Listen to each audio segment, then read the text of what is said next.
I noticed the weird looks people were giving me as I walked down the hall. A few guys were even smiling and winking at me. Weird. Something was definitely wrong. I just hadn't figured it out yet. Well, whatever. I'll just pack up and go home. Before I could quietly wriggle myself out of the school's massive doors, Beck approached me. Hey, beautiful. He said while spinning around me, a gesture that I believed he thought was romantic. Want to go out on a date with me tonight? We'd get pizza and ice cream and then eat them all up in my car while looking at the stars.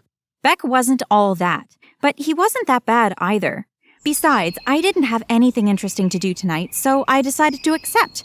Dude, is that the best you can do? Jake interrupted with a grin on his face. Bro, don't kill my shine. Jake ignored him and turned to me. He held my hand and kissed it. Kat, I have a big-ass cinema in my house with chefs and cleaners obeying my every command. Spend the night with me instead, and I can assure you we'll have the whole night to ourselves. No one will dare interrupt us. Huh? Why in the world would Jake, the school player, ever think that I'll want to go out with him? He may have been a millionaire, but he knew I hated him. While I was still trying to understand what was going on, 2 more guys arrived and asked me on a date again. They started shouting at each other, and in seconds, they were all fighting. What the heck was happening? One of my oldest friends, Grissom, walked up to me, and I prayed to God that he wasn't coming to do the same thing. He walked up to me and didn't even say a word. Instead, he turned me around, removed a paper that was stuck on my back, handed it to me, and walked away. I held the massive paper that had been previously stuck on my back and read, "I'm open to anything." I turned red as I held it up to my face. So this is why these guys were bugging me. I turned back and used my eyes to scan the halls in search of the culprit. She stood at the end of the hall in all her glory, smirking and watching the events that she had put in motion unfold. I walked up to her, then angrily pushed the paper down her throat. She didn't see this coming, so she stood confused as she tried to remove the paper from her mouth. "You'll pay for this, Sam." Even with a mouthful of paper, her smirk was still visible. It was almost as if she was telling me to bring it on, and my reply to that was, "Yes, I plan to." Hello, my name is Kat, and this is my story, revealing how I escaped bullying and antagonization in high school. But believe me, it doesn't end in a way that you'd ever expect. Be a dear and like this video before continuing with the story. Don't forget to hit the subscribe button so you won't miss all the amazing stories that we have lined up for you. I think my face must have still been red when I got home because my mother immediately noticed that something was wrong. Honey, are you okay? Tell me what the problem is. There's no problem, Ma. Nothing is wrong. Come on, Katerina, you're visibly upset. Ma, I just want to eat something and go to bed, okay? I need to rest a little bit so I can wake up at night and read. We have a big test tomorrow. Sure, Catty, just know that I'm always here for you and you can tell me absolutely anything. Of course, Ma. Thanks. Wait a minute. Why did that show of concern sound a bit sketchy? I spotted my mom's phone on the dining table and dived towards it. She noticed where I was looking and tried to block me, but I was too fast for her. Once the phone was in my hand, I clicked the home button. To my surprise, the first thing I saw was a picture of me in school with the paper stuck on my back. Ah, Ma! Don't, me. You don't tell me anything about your life. I have to find out from your classmates? Well, that's because it wasn't true, Ma. It was a prank. Oh, so you're still, Yes, I am, Ma. We don't need to talk about it. Who sent you this picture, though? A classmate of yours. Her name is Sam? Okay, Sam had gone too far this time. Sam and I had always been in kind of an invisible competition. This was because people always compared us to each other. Not only did we look alike, we always had the same grades and were both equally popular. It became like a Beyoncé and Rihanna thing. Our fans were always wondering who did one thing better than the other. Who wore it best? Who danced best? Who dates the best guys? Who has better friends? Who has richer parents? Who did this and who did that?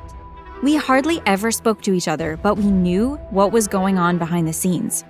I thought that we'd go on ignoring each other until we graduated, but Sam suddenly started pranking me. She put gum on my chair when I'm not looking and pretend to be unaware of the situation when I start looking for the culprit. A lot of my clothes were destroyed as a result of this prank. She'd tear my books, put spiders in my shoes, put rats in my locker and school bag, hide my outfit before gym session was over, and so many other things. I tried my best to ignore her, hoping she'd eventually stop, but the pranks just kept getting worse with each passing day. I had to stop her in her tracks before the whole thing could blow out of proportion, and I could only do this by playing the winning prank. I know she thought she was doing a good job with her pranks, but everyone knows that you shouldn't prank psychos, simply because you can't beat them at a game they invented. I'm not a psycho though. Wink. It was a hot Wednesday afternoon, and we just finished cheerleading practice. With an evil smile on my face, I watched Sam enter the bathroom to clean up. A few minutes later, we heard a shriek and all rushed to the bathroom to see what was wrong. The sight was even more amusing than I had initially imagined. Sam's long, beautiful hair was all gone. I mean, who still falls for the old Nair and shampoo trick in this century? Well, she did, but I pretended to be as shocked as everyone else.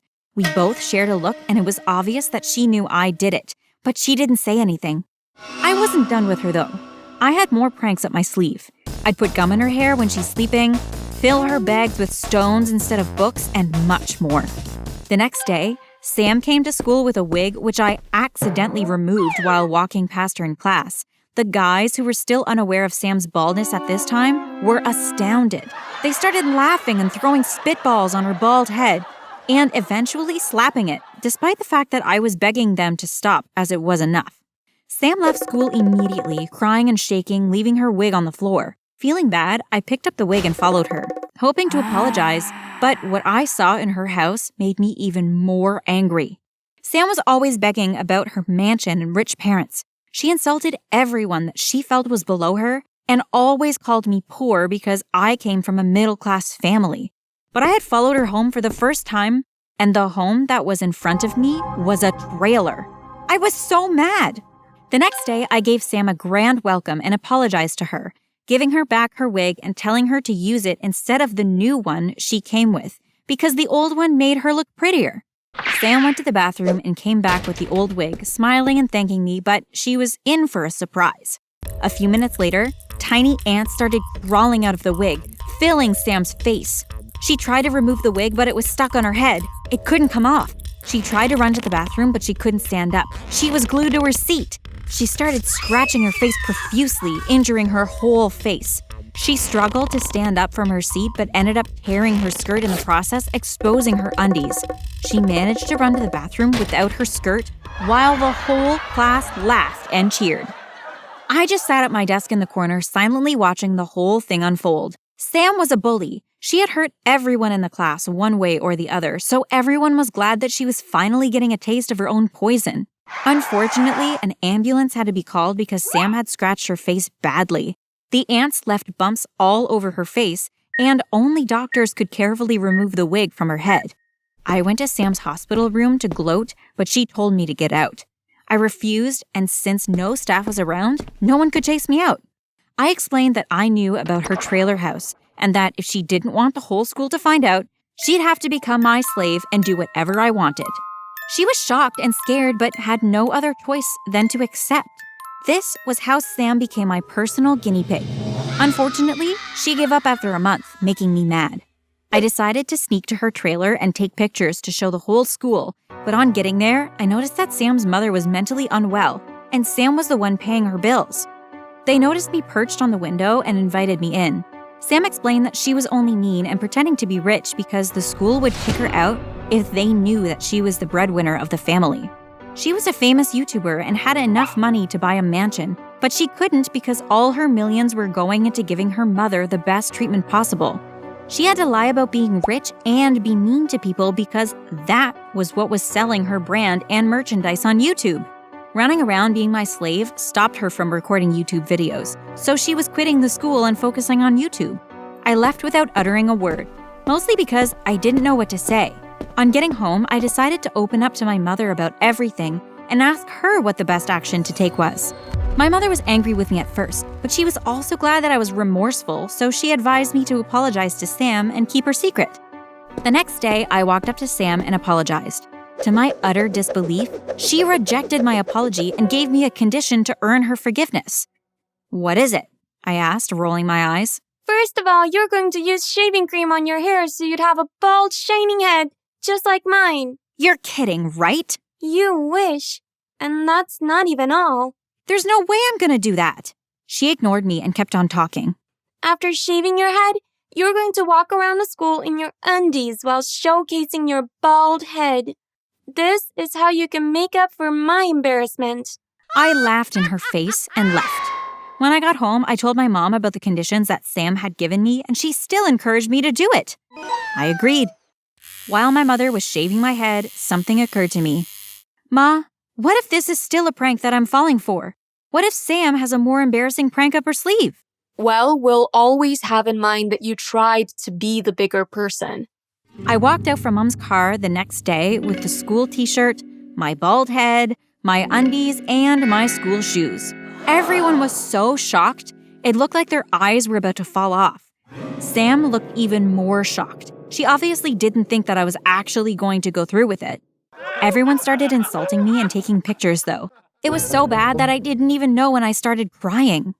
When Sam noticed this, she removed her wig and skirt and joined me.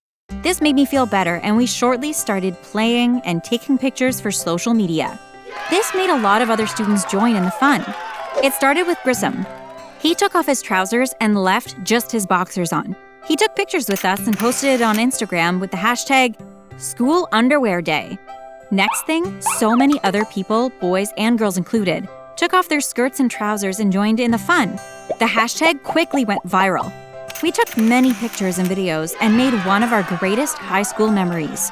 Because of the ruckus in school and the virality of our social media videos, which was an embarrassment to the school, we were found out. A lot of us got suspended while others had to face detention. I and Sam were among the unlucky few who were suspended. It was fine though. After all, we were the ones who set everything in motion. Sam used this free time to help me start a really successful YouTube channel. She taught me the tricks behind making interesting and viral YouTube videos, and it didn't take long for my channel to really pick up. Sam's mother recovered, and they finally got a better house to move into. Grissom confessed his love for me, and I told him I felt the same way. Sam, my new best friend, Grissom, my darling boyfriend, and I all graduated high school together and remained best friends for life. Were you ever able to get back at someone who bullied you in the past? How did this situation end up? Tell us in the comments below. Don't forget to like and subscribe. Bye!